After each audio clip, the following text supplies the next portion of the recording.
sou o Falcão e hoje nós vamos ler o primeiro capítulo do livro A Guerra dos Tronos. Esse é um livro do George R.R. Martin e ele faz parte da série de 5 livros. Por enquanto são só 5, as Crônicas de Gelo e Fogo. Tá? Então, hoje nós vamos ler o prólogo. Deveríamos regressar, insistiu Geddar. Quando os bosques começaram a escurecer ao redor do grupo, os selvagens estão mortos. Os mortos o assustam? Perguntou Sir Wynorice. Como não mais do que uma sugestão de sorriso no rosto. Geddar não mordeu a isca. Era um homem velho, com mais de 50 anos, e vira os nobres chegarem e partirem. Um morto é um morto, respondeu. Nada temos a tratar com os mortos. Mas estão mortos? Perguntou Rice com suavidade. Que prova tens disso? Will os viu, disse Geddar. Se ele diz que estão mortos, é prova suficiente para mim. Will já sabia que o arrastariam para a discussão mais cedo ou mais tarde. Desejou que tivesse sido mais tarde. Minha mãe me disse que os mortos não cantam, contou Will. Minha ama de leite disse a mesma coisa. Will respondeu Rice.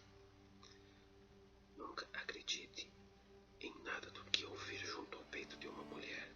Há coisas a aprender mesmo com os mortos. Sua voz criou ecos, alta demais, na penumbra da floresta. Temos uma longa cavalgada pela frente, salientou Geddar. 8 dias, talvez 9. E a noite está para cair. Sir Wynorice olhou para o céu de relance, com desinteresse. Isso acontece todos os dias a esta hora. Você perde a virilidade no escuro, Geddar. Will via a boca de Geddar comprimida, a ira só a custo reprimido nos olhos que espreitavam sobre o espesso capuz negro de seu manto. Ele passara 40 anos na patrulha da noite, desde que era jovem até se tornar um homem, e não estava acostumado a ser desvalorizado. Mas era mais do que isso. Will conseguia detectar no homem mais velho algo mais sobre o orgulho ferido. Era possível sentir-lhe o gosto, uma tensão nervosa que se aproximava perigosamente do medo. Will partilhava o desconforto do outro homem. Estava havia 4 anos na muralha. Quando fora enviado para lá, todas as velhas histórias ressurgiram em sua mente, e suas entranhas tinham virado água. Era agora um veterano de 100 patrulhas, e a sombria e infinita terra selvagem, a que os homens do sul chamavam de Floresta Assombrada, já não o aterrorizava. Até aquela noite, algo parecia diferente então. Havia naquela escuridão algo ameaçador que fazia os pelos de sua nuca eriçarem. Cavalgavam havia 9 dias para norte e noroeste, e depois de novo para norte, cada vez mais distante da muralha, seguindo sem desvios a trilha de um bando de salteadores selvagens. Cada dia fora pior que o anterior. Aquele tinha sido o pior de todos. Um vento frio soprava do norte e fazia as árvores sussurrarem como coisas vivas. Durante todo o dia, Will tinha a sensação de que alguma coisa o observava, algo frio e implacável que não gostava dele. Jared também sentia. Will desejava, com toda a sua força, cavalgar rapidamente de volta à segurança da muralha. Mas esse não era um sentimento que podia partilhar com um comandante, especialmente um comandante como aquele. Sir Wynorice era o filho mais novo de uma casa antiga, com herdeiros demais.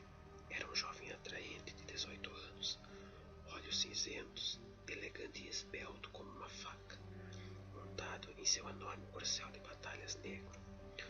O cavaleiro elevava-se bem acima de Will e Jared, montado em seus garranhos de menores dimensões. Trajava botas luvas negras de couro, calças negras de lã, luvas negras de pele, de toupeira e uma cintilante cota de malha negra e flexível por cima de várias camadas de lã negra e couro fervido. Sir Waymer era um irmão juramentado da patrulha da noite. Havia menos de meio ano, mas ninguém poderia dizer que não se preparara para sua vocação, pelo menos no que dizia respeito ao guarda-roupa. O manto constituía a consumação de sua glória, sibelina, espessa e negra, suave como pele. Aposto que foi ele mesmo quem as matou todas. Ah, com certeza, disse Gerard na caserna, entre os vapores do vinho. Torceu-lhe as cabecinhas e arrancou-as do nosso poderoso guerreiro. A gargalhada foi partilhada por todos. É difícil aceitar ordens de um homem de quem zombamos, de copo na mão, refletiu eu, sentado, tremendo sobre o dorso do garranho. Gerard devia sentir o mesmo. Mormon nos disse para os encontrarmos e encontraremos, disse Gerard. Estão mortos. Não voltarão a nos causar problemas. Temos uma dura cavalgada pela frente. Não gosto desse tempo. Se nevar, poderemos levar uma quinzena para regressar. E a neve é o melhor que podemos esperar. Alguma vez viu alguma tempestade de gelo, senhor? O nobre pareceu não ouvi-lo. Estudava o crepúsculo, o que acentuava aquele seu modo meio aborrecido e meio distraído. Will já cavalgava como cavaleiro havia tempo suficiente para compreender que era melhor não o interromper quando tinha aquela expressão. Diga-me de novo o que viu, Will. Todos os detalhes, não deixe nada de fora. Will fora um caçador antes de se juntar à patrulha da noite. Bem, na verdade, fora um caçador furtivo. Os cavaleiros livres de Melister tinham-no apanhado com a boca na botija nos bosques do próprio Melister, esfolando um de seus gamos, e pudera apenas escolher entre vestir-se de negro e perder uma mão. Ninguém conseguia se mover pela floresta tão silenciosamente como eu, e os irmãos negros não tinham demorado muito tempo para descobrir seu talento. O acampamento fica 2 milhas mais à frente, para lá daquela cumeada, ao lado de um córrego, disse Will. Cheguei o mais perto que me atrevi. Eles são 8, com homens e mulheres. Não vi crianças. Ergueram um abrigo contra a rocha. A neve já o cobriu. Mas mesmo assim, consegui descortiná-lo. Não vi nenhum fogo ardendo, mas a cova da fogueira ainda estava clara, como o dia. Ninguém se movia. Observei durante muito tempo. Nunca um homem vivo ficou tão quieto. Viu algum sangue? Bem, não, admitiu eu. Viu armas? Algumas espadas, uns tantos arcos.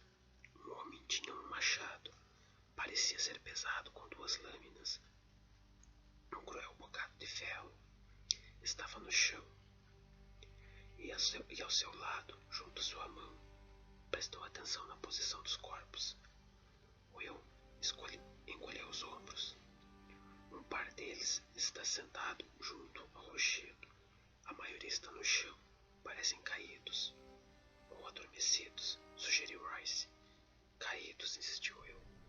Há uma mulher numa árvore de pau-ferro, meio escondida entre os galhos. Uma, olhos longos. Ele abriu um tênue sorriso. Assegurei-me de que não conseguiria me ver. Quando me aproximei, notei que ela também não se movia e sacudiu-se por um estremecimento involuntário. Está com frio? Perguntou Royce. Um pouco, murmurou Will.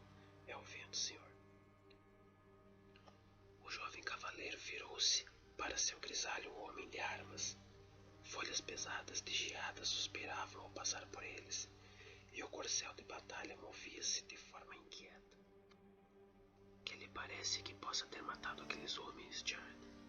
Perguntou Sir Waymer com ar casual, arrumando um longo manto de sibelina. Foi o frio, disse Jared. com uma certeza feia. Vi homens congelar no inverno passado e no outro antes desse, quando eu era pequeno. Toda a gente fala da neve com 12 metros de profundidade e do modo como o vento do gelo chega do norte uivando. Mas o verdadeiro inimigo é o frio. Aproxima-se em silêncio, mais furtivo do que o eu. A princípio, estremece se os dentes batem e bate-se com os pés no chão. E sonha-se com vinho aquecido e boas e quentes fogueiras. Ele queima. Ah, como queima. Nada queima como o frio, mas só durante algum tempo. Então, penetra no corpo e começa a enchê-lo. E passado algum tempo, já não se tem força suficiente para combatê-lo.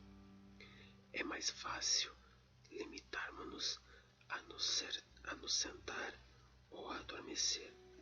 Dizem que não se sente dor alguma perto do fim. Primeiro fica-se fraco e sonolento, e tudo começa a se desvanecer. E depois é como afundar pacientemente no mar de leite morno. Quanto à eloquência, Gerard, observou Sir Raymond, nunca suspeitei que a tivesse dentro de si. Também tive o frio dentro de mim, senhor. Jared puxou para trás o capuz, oferecendo a Sir Raymond um longo vislumbre dos cotos onde as orelhas tinham estado. 2 orelhas, 3 dedos dos pés e o mindinho da mão esquerda. Tive sorte. Encontramos meu irmão congelado no seu posto de vigia, com um sorriso no rosto. Sir Raymond encolheu os ombros. Deveria vestir roupas mais quentes, Jared.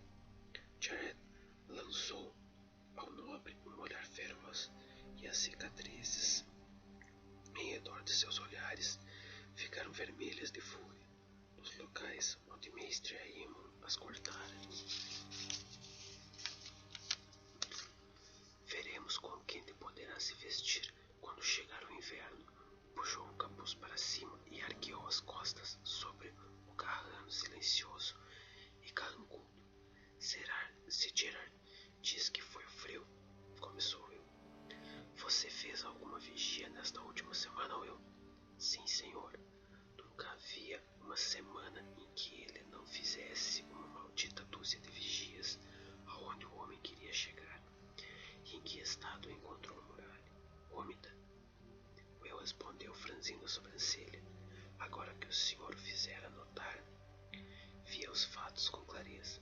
Eles não podiam ter congelado se a muralha está úmida.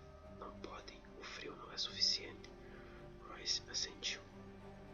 Rapaz esperto, tivemos alguns frios passageiros na semana passada e uma rápida nevasca de vez em quando, mas com certeza não houve nenhum frio suficiente forte para matar 8 homens adultos. Homens vestidos de peles e couro, e lembro, com um abrigo ali à mão e meios para fazer fogo. O sorriso do cavaleiro transportava confiança. Will, leve-nos lá. Quero ver esses mortos com meus próprios olhos. E a partir desse momento, nada mais havia a fazer. A ordem fora dada, e a honra os obrigava a obedecer. Will seguiu à frente, com o pequeno garrano felpudo, escolhendo com cuidado o caminho por entre a vegetação rasteira. Uma neve ligeira caía na noite anterior, e havia pedras, raízes e buracos escondidos por debaixo de uma crosta. À espreita dos descuidados e dos imprudentes, Sir Raymond Royce vinha logo atrás, com o grande corcel negro de batalha esfolegando de impaciência. Aquele cavalo era a montaria errada para a patrulha, mas tentem dizer isso ao nobre. Gerard fechava a retaguarda. O velho soldado resmungava para si mesmo enquanto avançava. O crepúsculo aprofundava-se. O céu sem nuvens tomou um profundo tom de púrpura. A cor deu uma velha mancha escura e depois se dissolveu em negro. As estrelas começaram a surgir. Uma meia-lua se ergueu. Will estava grato pela luz. Certamente podemos avançar mais depressa do que isso, disse Royce. Depois de a lua respondeu Will. O medo tornara-o insolente. Talvez meu senhor deseje tomar a dianteira. Sir Waymar Royce não se dignou a responder. Em algum lugar nos bosques, um lobo uivou. Will levou o garrão para baixo de uma velha e nodosa árvore de pau-ferro e desmontou. Por que parou? Perguntou Sir Waymar. É melhor ir o resto do caminho a pé, senhor. O lugar é logo ali. Royce fez uma pausa momentânea, de olhos presos na distância e com o rosto pensativo. Um vento frio sussurrou por entre as árvores. O grande manto de Sibelina agitou-se nas suas costas como uma coisa semi-viva. Há alguma coisa errada aqui, murmurou Jared. O jovem cavaleiro lhe sorriu desdenhosamente. É mesmo?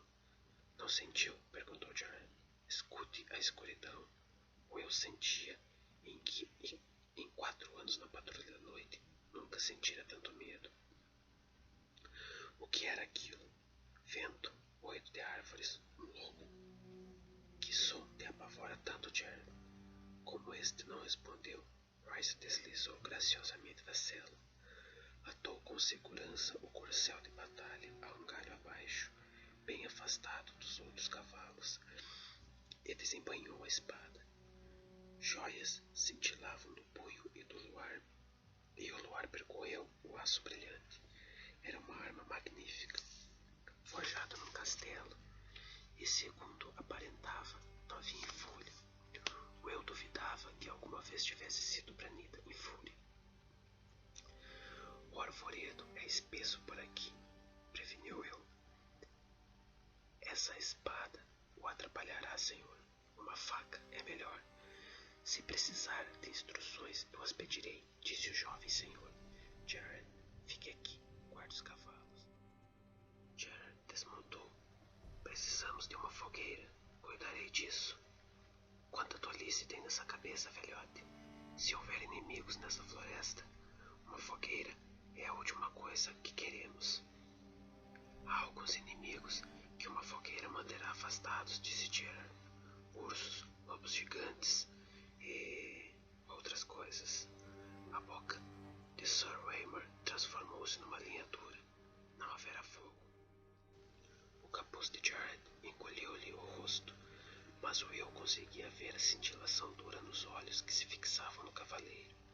Por um momento temeu que o homem mais velho puxasse a espada. Era uma coisa curta e feia, com o punho desbotado pelo suor e o gume dentado pelo uso frequente. Mas Will não daria um pendão de ferro pela vida do nobre se Jared a desembainhasse.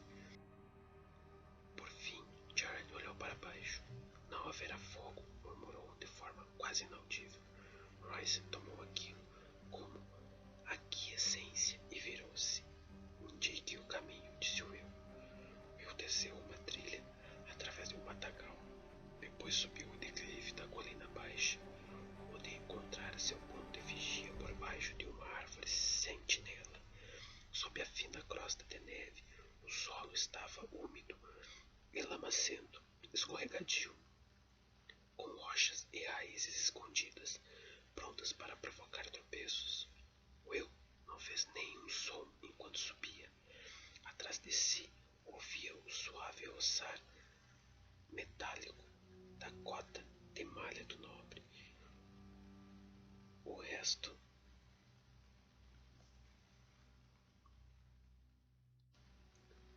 Will não fez nenhum som enquanto subia.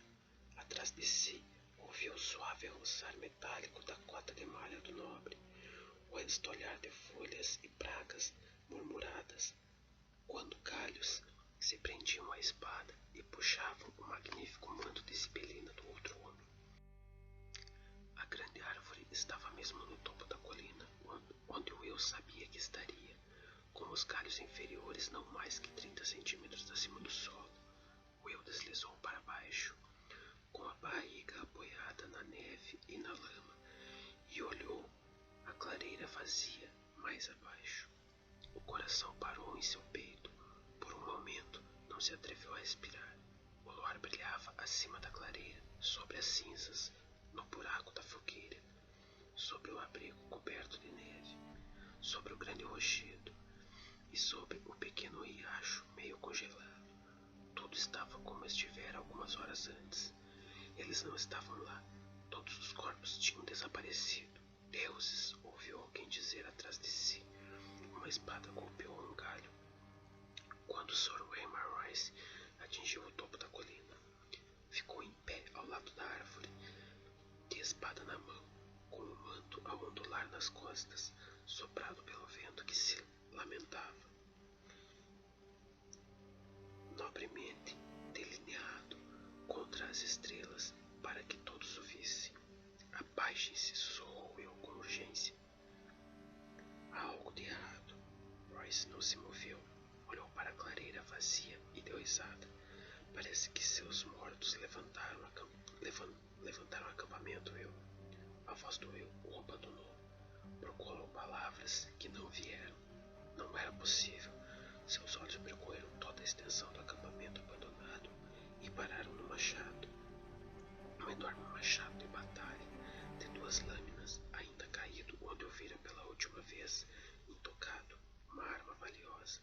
De pé, Will ordenou Sir Waynor. Não há ninguém aqui. Não quero vê-lo escondido por baixo dos arbustos. Relutante, Will obedeceu. Sir Waymor olhou-o com aberta desaprovação. Não vou regressar a Castelo Negro com um fracasso em minha primeira patrulha. Vamos encontrar aqueles homens. Olhou de relance em volta. Suba na árvore. Seja rápido. Procure uma fogueira. Will virou-se, sem palavras. Não valia a pena discutir. O vento movia-se. Trespassavam. Dirigiu-se para a árvore. Uma sentinela abobadada, cinza esverdeada, e começou a subir. Em pouco tempo, tinha as mãos pegajosas de seiva e estava perdido entre as agulhas. O medo enchia-lhe o estômago como uma refeição que não conseguia digerir. Murmurou uma prece, os deuses, sem nome da floresta, e libertou o punhal da bainha. Colocou-o entre os dentes para manter as mãos livres para a escalada. O sabor do ferro, frio na boca, o confortou. Embaixo, o nobre bruscamente gritou: "Quem vem lá?" Will ouviu incerteza na pergunta. Parou de escalar, escutou, observou. Os bosques responderam. Um estolhar de folhas, o correr gelado do riacho, o pio distante de uma coruja das neves. Os outros não faziam som algum. Will viu um movimento com o canto do olho, sombras pálidas que deslizavam pela floresta. Virou a cabeça. Viu de relance uma sombra branca na escuridão. Logo depois desapareceu. Galhos agitaram-se gentilmente ao vento, coçando-se uns aos outros, com dedos de madeira. Will abriu a boca para gritar um aviso, mas as palavras pareceram congelar na sua garganta. Talvez estivesse errado. Talvez tivesse sido apenas uma ave, um reflexo na neve, um truque qualquer do luar. Afinal, o que vira? Will, onde está? Chamou Sir Waymar. Vê alguma coisa? O homem descrevia um círculo lento, cauteloso, de espada na mão. Devia tê-los pressentido tal como eu o pressentia. Nada havia para ver. Responda, porque está tão frio. E estava frio, tremendo. Will agarrou-se com mais força ao seu poleiro. Apertou o rosto com força contra o tronco da árvore. Sentia-se doce e pegajosa na bochecha. Uma sombra emergiu da escuridão da floresta. Parou na frente de Royce. Era alta, descarnada e dura, com olhos velhos, com uma carne pálida como leite. Sua armadura parecia mudar de cor quando se movia. Aqui era tão branca como neve recém-caída, ali negra como uma sombra, por todo lado salpicada com um escuro cinza esverdeado das árvores. Os padrões corriam como luar na água, e cada passo que dava, Will ouviu a exalação sair de Sir Waymar Rice num longo salvo. Não avance mais, preveniu o nobre. A voz estava esganiçada como a de um rapaz. Atirou o longo manto de sibelina para trás, por sobre os ombros, a fim de libertar os braços para a batalha, e pegou na espada com ambas as mãos. O vento parara. Estava muito frio. O outro deslizou para frente, sob os pés silenciosos. Na mão, trazia uma espada diferente de tudo que Will tivesse visto. Nenhum metal humano tinha entrado na forja daquela lâmina. Estava viva de luar, translúcida, um fragmento de cristal tão fino que parecia quase desaparecer quando visto de frente. Havia naquela coisa uma tênue cintilação azul, uma luz fantasmagórica que brincava com seus limites, e de algum modo eu soube que era mais afiado que qualquer navalha. Sir Raymer enfrentou o inimigo com bravura. Nesse caso, dance comigo. Ergueu a espada bem alto, acima da cabeça, desafiador. As mãos tremiam com o peso da arma, ou talvez devido ao frio. Naquele momento pensou Will, Sir Raymer já não era um rapaz, e sim um homem da patrulha da noite. O outro parou. Will viu seus olhos azuis, mais profundos e mais azuis do que quaisquer outros humanos, de um azul que queimava como gelo. Bom, pessoal, pro vídeo não ficar muito longo, eu vou encerrar e vou fazer a segunda parte do prólogo no próximo vídeo. Espero que vocês gostem, curtam o canal, deem o seu joinha aí. Boa noite e até a próxima.